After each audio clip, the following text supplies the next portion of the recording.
वीर जी, मैं सोच रही थी सोफा छोटा है, आपको चोट भी लगी हुई है, तकलीफ होगी, तो एक काम करते हैं, आप बेड पर सो जाइए, मैं सोफे पर सो जाऊंगी। नहीं, मैं ठीक हूँ, कुछ नहीं होगा। एक करवट लोगे तो गिर जाओगे, चोट भी लग सकती है। ऐसा कुछ नहीं होगा, मुझे आदत है। आदत तो मुझे भी है, लोगों के ताने सुनने की, ऐसे लोगों की फिक्रें सुनने की, अपनी कमजोरी पर लोगों के मजाक सुनने की।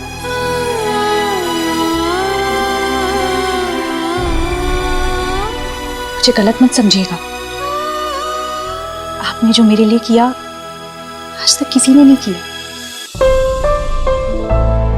पर आप किस किस से लड़ेंगे, किस किस का मुंह बंद करवाएंगे?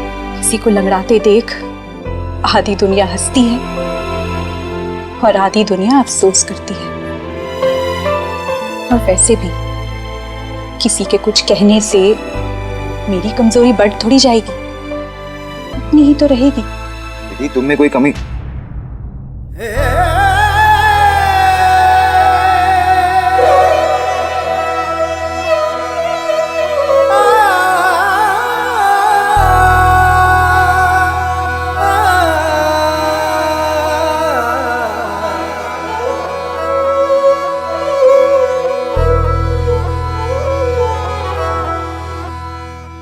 कमी तुम में नहीं है विधि, उन लोगों में है जिन्हें सिर्फ यही नजर आता है कि तुम ठीक से चल नहीं सकती। और आज तक लोग बोलते हैं, इसका मतलब ये नहीं है कि आगे भी बोलेंगे। बोल के बताए, मुंह तोड़ दूंगा।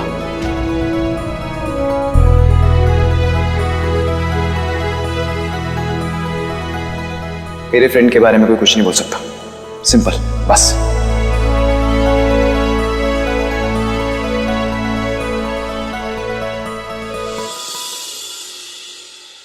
Thank you. सॉरी।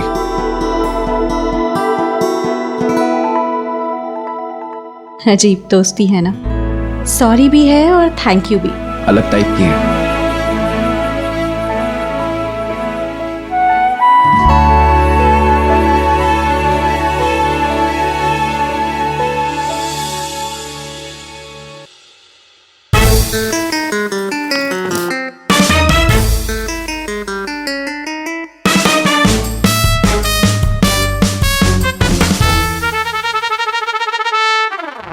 एक करवट लोगे तो गिर जाओगे, चोट भी लग सकती है।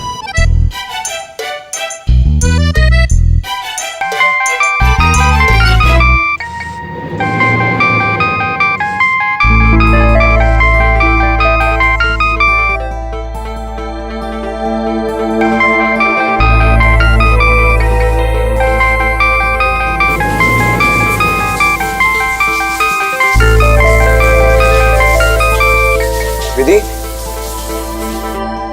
तुम्हारा फोन बज रहा है। वेट जी, प्लीज देखिए ना कौन है। हाँ? फोन तुम्हारे पर्स में बज रहा है। उठा लीजिए, माँ ही होंगी शायद, परेशान हो जाएंगी। ठीक है।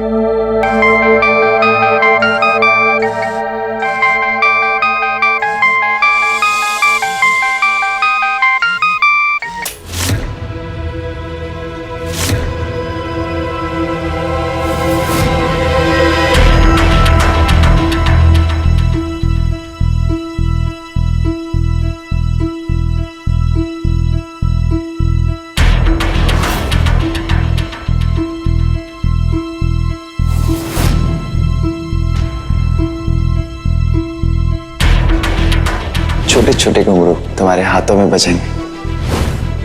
ये ब्रेसलेट पे घुंघरू बंधे थे, वो कहाँ है? पता ही नहीं चला कैसे गिर गए। सॉरी, आपको मेरी वजह से उठना।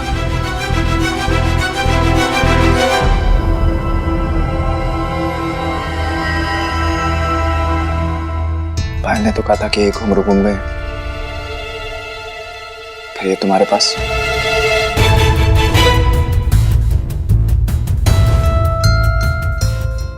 मुझे घर में गिरे हुए मिले थे, तो मैंने संभाल के रख लिए थे, सोचा फिर कभी ब्रेसलेट में डाल दूंगी।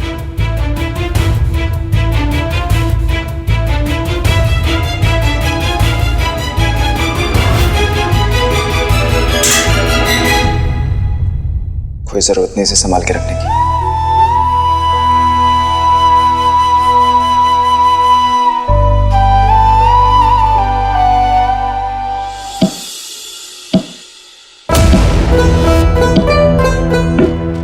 हमारे तो ये समझ में आ रहा कोनी, विधि को देवी मानने वाली हमारी सासू माँ पैसा देके गुंडों से उसका मजाक काहे उड़ावेगी। खुद से आनी बन इमरती, खुद से आनी बन। पता तो लगा कि रहूंगी मैं कि चल गई रही है। अरे इतनी मेहनत क्यों? खाली मुसल कूटे जा रहे हो भाभी। नाटक करना ही था तो कम से कम साबुत मसाले तो डालने थे अंदर। वैसे एक बात बताओ, ये अकेले अकेले में क्या बड़बड़ा रही थी? कुछ बात है क्या? तो जरा जोर से ही बोल दो, मैं भी सुन लूंगी। दिव्या, तुम्हारी मुसीबत की दिव्या, तू अपनी फिक्र कर, भारी मत कर। तू ये सोच कि अगर माजी सा ने सारी जायदाद उस विधि के नाम कर दी तो तू और लखन भैया कहीं आ जाओगे। उसकी फिक्र ना अब मत कीजिए भाभी। वो क्या है ना, कम से कम मेरे पति के मुंह में जबान तो है। सुंदर भैया की तरह थोड़ी ना कि मम्मी जी के सामने आते ही उनकी जबान एकदम बंद हो जाती है। बस मुंह लटका कर करते रहते। बकवास तो तू कर कोनी। भाभी बकवास नहीं करे, सच कह रही हूँ। अरे छोड़ू, जैसा कि दरवाजा खोल। आपके ना सर्वेंट नहीं है, खुद जाइए, खुद जाकर दरवाजा खोल लीजिए। ऊपर का उम्र क्या सब नहीं करना पड़ता है।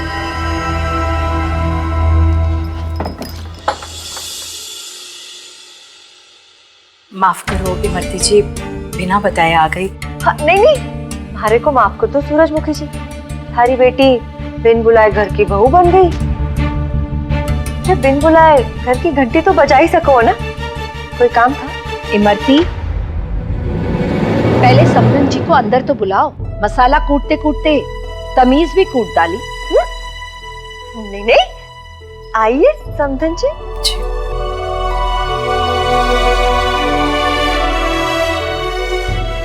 नमस्ते। नमस्ते। इमरती जी, माजी साहब चाय बनवाओ। गोवर्धन, अटया जी भाभी साहब। चाय लेके। जी भाभी साहब। एक जरूरी काम था, विधि फोन नहीं उठा रही थी, इसलिए हमारे को चिंता हो गई। वो वेद को थोड़ी चोट लग गई थी ना, इसलिए हो सकता है विधि ने फोन नहीं उठाया होगा, पर अब ठीक है उसे। जमाईसा को क्या हो गया? कुछ नहीं, वो छोटी सी चोट लगी थी, अब ठीक है। हाँ वो माँ विधि कैसी है आप? मैं ठीक हूँ। माफ करना, मैं आपका फोन नहीं उठा पाई। कोई नहीं, बहुत जरूरी काम था, इसलिए खुद आना पड़ा। काम तो आप ही से है समधन जी। जी कहिए। वो वेद जी और विधि की शादी बहुत अचानक से हो गई ना, तो कुंडली मिलाने का मौका ही ना मिले। आज एक बड़े मंदिर के पंडित जी से मिलने जाना है, सोचा जमाईसा की पत्री दिखाऊं।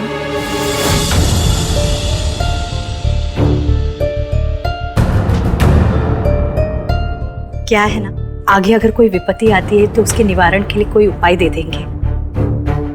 बस उसी के लिए जमाईसा की एक कुंडली चाहिए हमसे।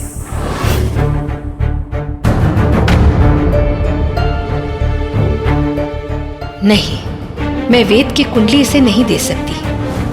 कुंडली का भेद खुल गया तो सारे किए कराए पर पानी फिर जाएगा। माजी साहब मैंने बताया देवरसा की कुंडली कटे रखी है, मैं लेके आती हूँ। हाँ इमरती, अच्छी रुको। वो समधन जी, कुंडली दिखाने के लिए तो हमारे भी कुल गुरु हैं, पर आप तो जानते हैं कि शादी जिन हालात में हुई, समय ही नहीं मिला कुंडली दिखाने का। और अब जब शादी हो गई है, वेद और विधि रिश्ते में बंध गए हैं, अब कुंडली दिखाने का क्या मतलब होगा? ना ना, कुंडली हमारी तसल्ली के लिए दिखाना है बस। अब तक जो कुछ भी हुआ सो हुआ, आगे कोई विपत्ति ना आए। समधन जी, बच्चे खुद समझदार हैं। आने वाली तकलीफें, सुख दुख वो खुद मिल करके सुलझा सके और समझदारी से सुलझाए तो अच्छा है। कुंडली मिलाने से कोई फायदा नहीं होने वाला है।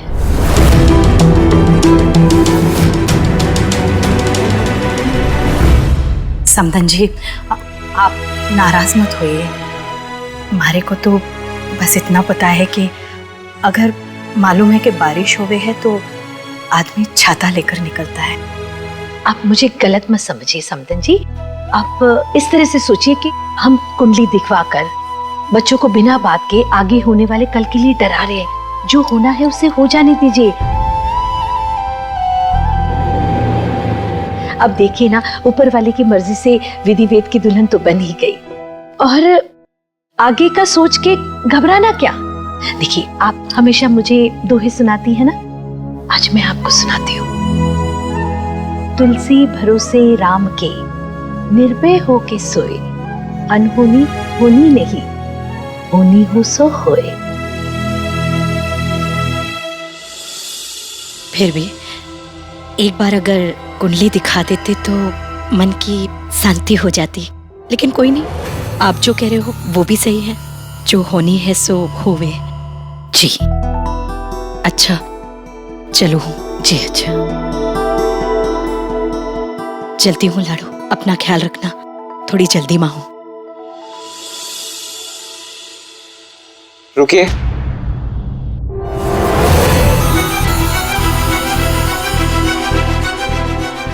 जमाई साहब,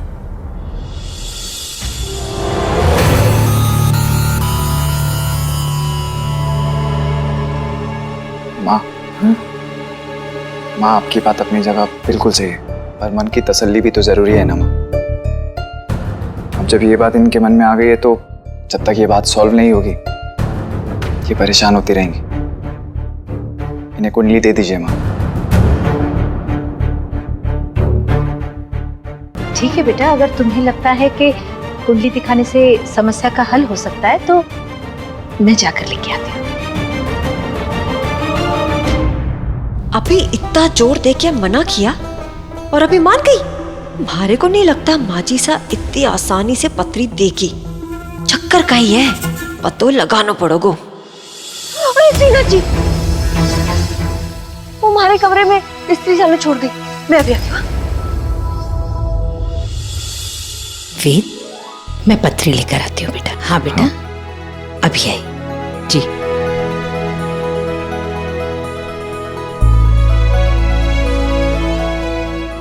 जीते रहो बेटा।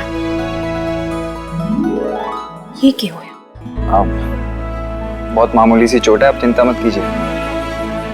आपको कुंडली दिखवानी है, आप दिखवाइए अपने मन की तसल्ली के लिए। वैसे मैं इन सब में नहीं मानता, पर एक वादा चाहिए आपसे कि आप कुंडली को लेकर परेशान नहीं होंगे, भले ही उसमें कुछ भी लिखा हो। हाँ।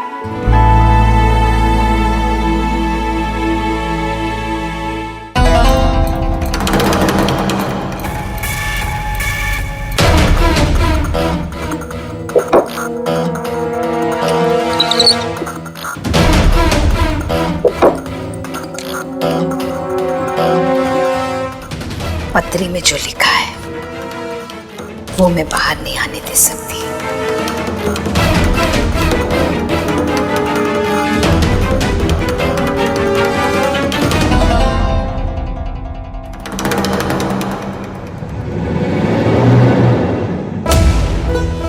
ये चल का ही रही है, हमारे तो कुछ समझ पड़े को नहीं। हम यहाँ के छुप तो गई पर पता ही चला कुछ को नहीं।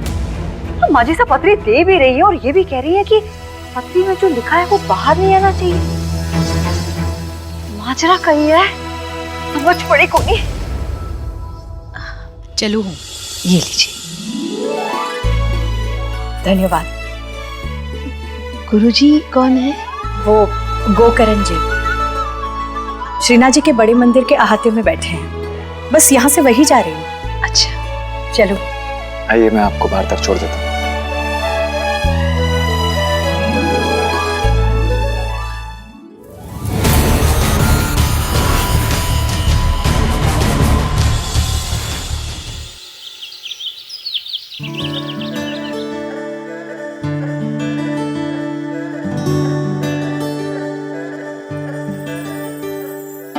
कहाँ है?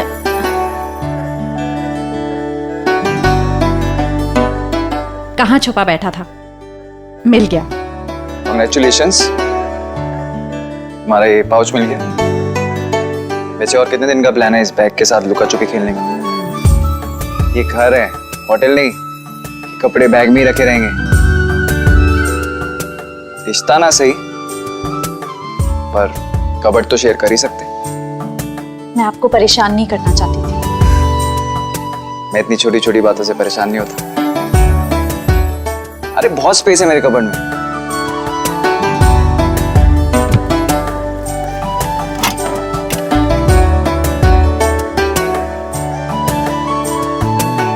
सो बिना परेशानी के आधा शेल्फ खाली। थैंक्स। वेलकम।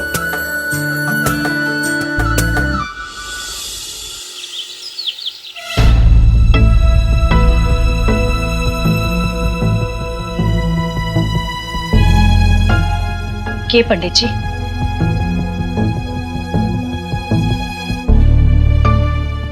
ऐसा कैसे हो सकता है?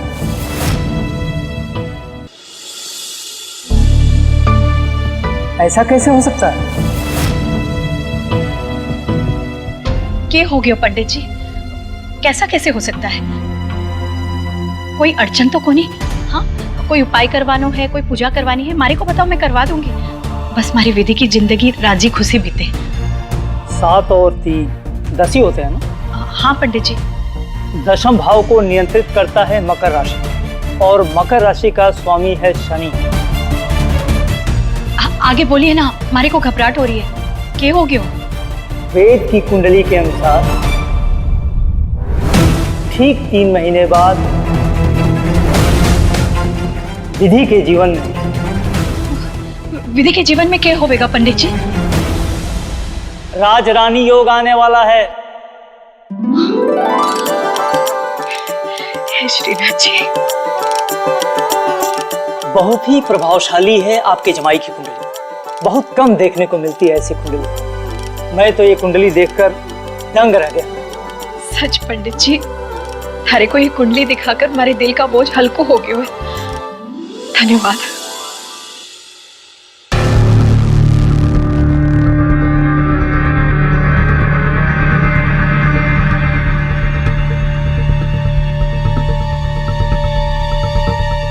ये है वेद की असली कुंडली सूरजमुखी जी। तुम्हारे पास वेद की नकली कुंडली है जो केवल झूठ बताएगी। असली कुंडली में है वेद की पहली पत्नी का मृत्यु योग, 3 महीने में मौत। फिर आप बताइए कि वेद की पहली पत्नी के रूप में मेरी सबसे बड़ी दुश्मन विधि के अलावा कोई हो ही नहीं सकती। मेरा बदला भी पूरा होगा और मेरे बेटे को बुरा भी नहीं लगेगा।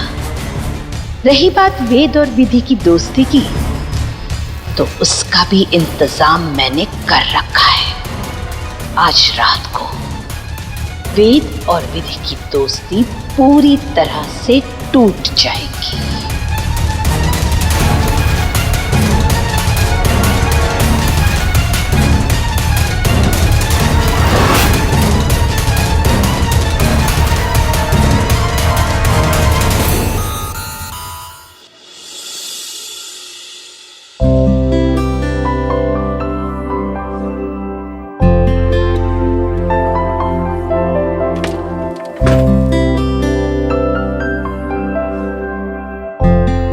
चलो।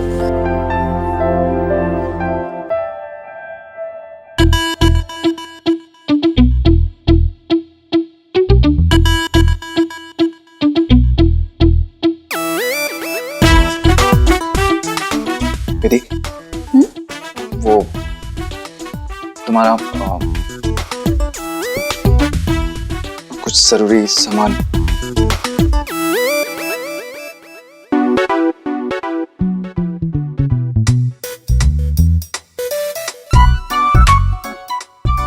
इट्स ओके, तुम कपड़े अच्छे से अलमारी में रख लो। हाँ, मैं आता हूँ।